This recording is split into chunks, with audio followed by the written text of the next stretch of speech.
Kuliyomi? Na'am? Na ce ba. Me? Aga. Aga. Aga waye fi kyau? Gani. Gaki. To aga. Aga. Aga mai karfi. Ga kai. Ware kawai. To aga. Aga wa aka fi so. Subhanallahi. Aga.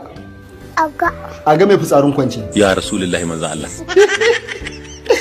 Gaki. Na ce ba. Aga. Aga waye barawon nama a tukunya. Ke. Waye barawon nama a tukunya? Babu. Hello? Hello, muna jinki. Ma'aikatan gidan mahaukata ne?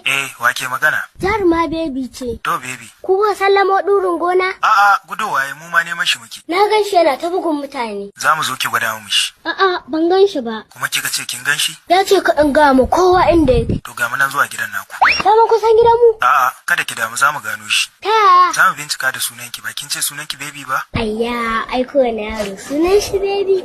Hello, Ammi? Na'am. Bakin ce bayan da sana'a ba? To yanzu na samu sana'an koyarwa. Amma ba masu ba ko? Masu ne mana, to wani subject ne ya dace da ni idan ba masu ba? Economic mana, saboda ka cika kirta. Subhanallahi. Kai ma dan ga mana, amma daga ga mu kowa.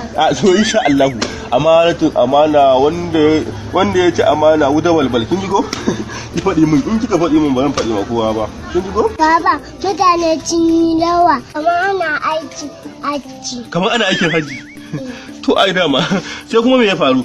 Saboda yawan mutane, mama ma a dajin wani mutumi ta ce kwana. What? Shalo an kuliyomi? Amme. Wai me yasa ba ka yin brush? Ina kika ji wannan batun Ammi, wa ya faɗa miki wannan zance? Aunty baby ne take faɗa momi, wai ma an ka zo shira bakin kana wari. Yanzu har amomi ta faɗa, har amomi. Allah sarki ka zo in baka nawo brush ɗin.